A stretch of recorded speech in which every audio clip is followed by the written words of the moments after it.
सवाल पूछेगा। लेकिन राहुल गांधी जिस तरह से आज गुस्सा होकर के निकले, उससे लगता है कि भारतीय जनता पार्टी में बहुत से नेता उनके इस कदम का समर्थन करेंगे।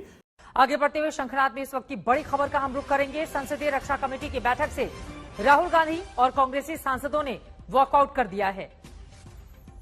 संसदीय रक्षा कमेटी की बैठक जिसको लेकर वॉकआउट किया गया है। डोकलाम और बॉर्डर के मुद्दों पर राहुल गांधी चर्चा चाह रहे थे और इसके लिए सरकार तैयार नहीं थी। राहुल की मांग को संसदीय पैनल के अध्यक्ष ने नकार दिया।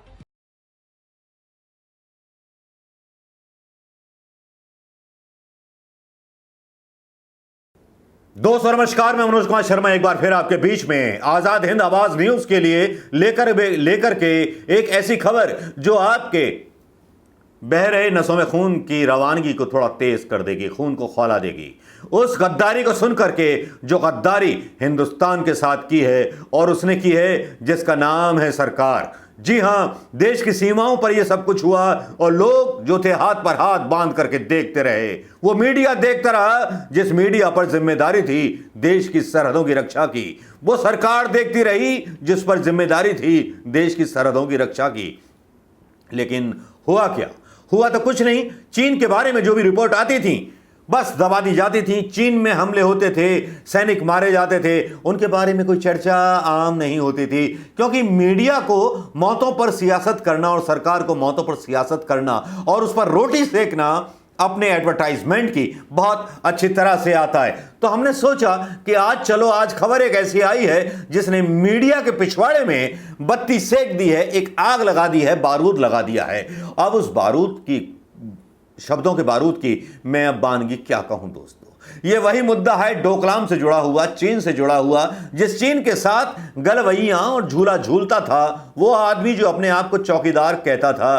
कभी होता था वो राष्ट्रभक्त, कभी कहता था अपने आप को देश प्रेमी, कभी कहता था कि मैंने अपनी बीवी इसलिए छोड़ी कि देश की सेवा करूंगा। लेकिन सेवा तो वो 3 उद्योगपतियों की करता रहा और करता रहा सेवा चीन की, जिसके साथ उसके पुराने संबंध वाकई में उजागर अगर मीडिया चाहे और उसके बारे में सबूत चाहे तो हजारों सबूत मिल जाएंगे। सबूत बिखरे हुए हैं चीन की गवर्नमेंट के साथ कितना गहरा नाता उस आदमी का है जो आदमी अपने आप को चौकीदार कहता है। नाम तो आप समझ ही गए होंगे। चौकीदार जानते ही हैं किसने अपने आप को चौकीदार बोला था, नाम लेने का क्या फायदा।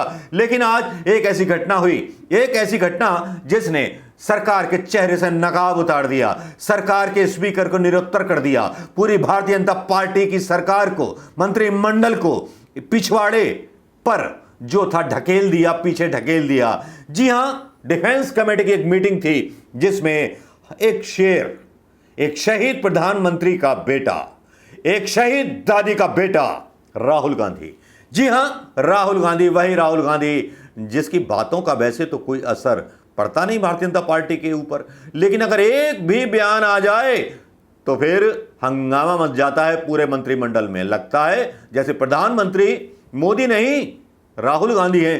अब हुआ क्या, डिफेंस की मीटिंग चल रही थी, यह किस्सा वहां से जुड़ा हुआ है। डिफेंस की मीटिंग चल रही थी, डोकलाम विवाद पर राहुल गांधी चर्चा चाहते थे, स्पीकर ने इजाजत नहीं दी। अब नहीं दी तो राहुल गांधी गुस्से में बैठक छोड़ करके चले गए।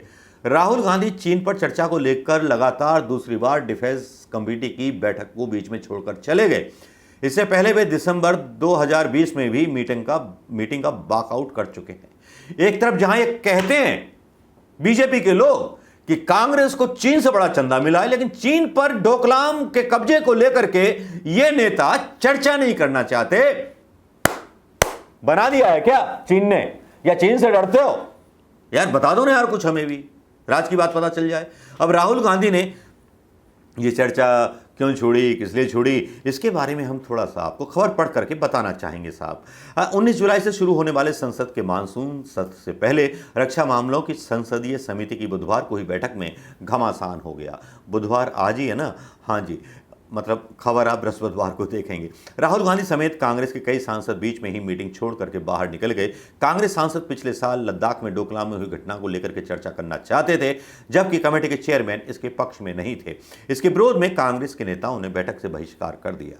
हाल ही में कुछ मीडिया रिपोर्ट्स में कहा गया था कि चीन डोकलाम के आसपास के इलाकों में खुद को मजबूत कर रहा है, वहां सड़क बना रहा है, वहां गांव बना रहा है और पता नहीं झूला भी बना रहा है, वहां मोदी को झुलाएगा।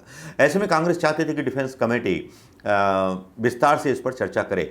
पिछले साल भी इसी तरह की चर्चा के बारे में और सैन्य बलों की यूनिफॉर्म के बारे में राहुल गांधी ने सवाल उठाए थे सीडीएस विपिन रावत पर, जिसको लेकर के बीजेपी के पेट में दर्द हो गया और लेटर भी लिखा राहुल गांधी ने और शिकायत भी की कि मीटिंग में साहब हमें बोलने नहीं दिया गया, ना काम मतलब ना हमारी बातें पूछी गई। राहुल गांधी उखड़ गए और नाराज होकर के मीटिंग छोड़ करके चले गए। उनका गुस्सा भी जायज़ था कि जब ये सारी चीज़ें हों और चीन जैसा एक सेंसिटिव मुद्दा जिस पर कांग्रेस ये आरोप झेल रही हो कि चीन से चंदा लेती है कांग्रेस पार्टी। आप समझिएगा, जिस चीन से चंदा लेने के आरोप कांग्रेस पे लगते हैं और कांग्रेस चीन के खिलाफ जब सवाल करना चाहती है इस सरकार से, तो सरकार के मंत्री, स्पीकर कोई भी जवाब देने को तैयार नहीं होते। अब यहाँ समझिए, इनका दुरंगी चेहरा, गिरगटिया चेहरा, ये सब कुछ चलता रहता है। अब जब ये सारी चीज़ें हुई उसके बाद जो थी सोशल मीडिया पर भी हंगामा मचना तय था। अब खबरें ये आने लगीं कि वॉकआउट कर दिया, एलएसी पर चर्चा करना चाहते थे राहुल गांधी। 2020 में भी ये हुआ था। अब मैं आपको बता दूं कि डोकलाम में तो ये सारी चीज़ें पता हैं कि डोकलाम में जो सैन्य संघर्ष हुआ था उसमें हिंदुस्तान के सैनिक मारे गए थे। बाद में ये मीडिया बताता रहा कि हमने भी चीन को जो है बहुत सारे सैनिक मार दिए। एक फेक कब्रिस्तान को भी दिखाया गया बीजेपी के द्वारा कि देखो साहब चीन के लोग कितने गड़े हुए, कितने कब्रिस्तान बने हुए हैं। तो ये सारी चीज़ें चलती रहीं। सरकार डोकलाम के बारे में जिस तरह से सच छुपा रही है वो देश के साथ धोखा कर रही है। मुझे लगता है कि मीडिया भी धोखा कर रही है और सरकार भी धोखा कर रही है। आपको क्या लगता है दोस्तों कि राहुल गांधी का इस बैठक को छोड़ करके जाना और उन्हें ना बोलने दिया जाना सही है या गलत है? भारत और चीन विदेश मंत्रियों में बात होती है, एलएसी के वादे याद दिलाए जाते हैं जयशंकर प्रसाद के द्वारा, लेकिन चीन के लोग उनकी बात को सीरियसली लेते ही नहीं हैं। आज की डेट में ये हालत हो गई है विदेश नीति की कि चीन के लोग भारत को जो है बहुत हल्के से लेते हैं।